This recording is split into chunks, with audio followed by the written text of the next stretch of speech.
Hi, Michael Glennon from Glennon Capital. And it's been of interest lately that we've had a lot of volatility in the market. So, a lot of people have been calling us, asking what's happening with the portfolio and overall worried about the market in general. So we saw a big sell-off in the US market. That flowed through here. The market's recovered very strongly. And in this interim reporting season, we've seen some huge volatility in some of the small cap stocks. So we've seen businesses that were trading on very, very big multiples like GetSwift, which has been suspended, relisted, and then lost a huge amount of its market capitalization. Former portfolio investment of ours, Dominos Pizzas, which has come off very significantly, and it's gone from ex-growth to really being a business where people are struggling to see why it justified the premium that it had over the rest of the market. We detailed our reasons for selling that several months ago. You can go back and have a look on our YouTube channel and see what those reasons were.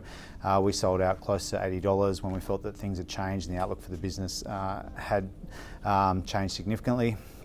And then some of our portfolio stocks have also had quite significant changes in their valuations. So one of our positions, A2 Milk, has had a very strong result, and the market's pushed up very, very strongly, and now it's really priced for perfection, that stock.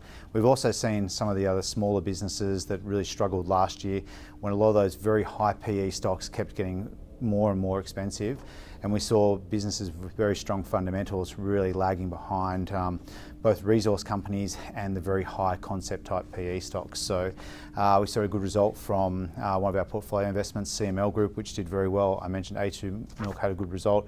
Service Stream, which did lag last year as it lost favour with investors, as investors thought they transition out of sort of boring stocks like Service Stream, which was doing the NBN rollout and the maintenance on the NBN network, moving their money into the concept stocks and these businesses that were trading on P's of 40 or 50 times. And now it's had a good fundamental result underpinned by earnings and a very strong outlook. And we're seeing all of those concept stocks sold off quite dramatically because there wasn't a lot behind them. We are quite concerned about some valuations in the market. We're seeing businesses like Kogan, which is an excellent business, one of the best retailers in Australia, but it's now trading on a PE of about 50 times. For us, it would be very difficult to buy a business like that because it would take a long time for that company to grow into that earnings profile.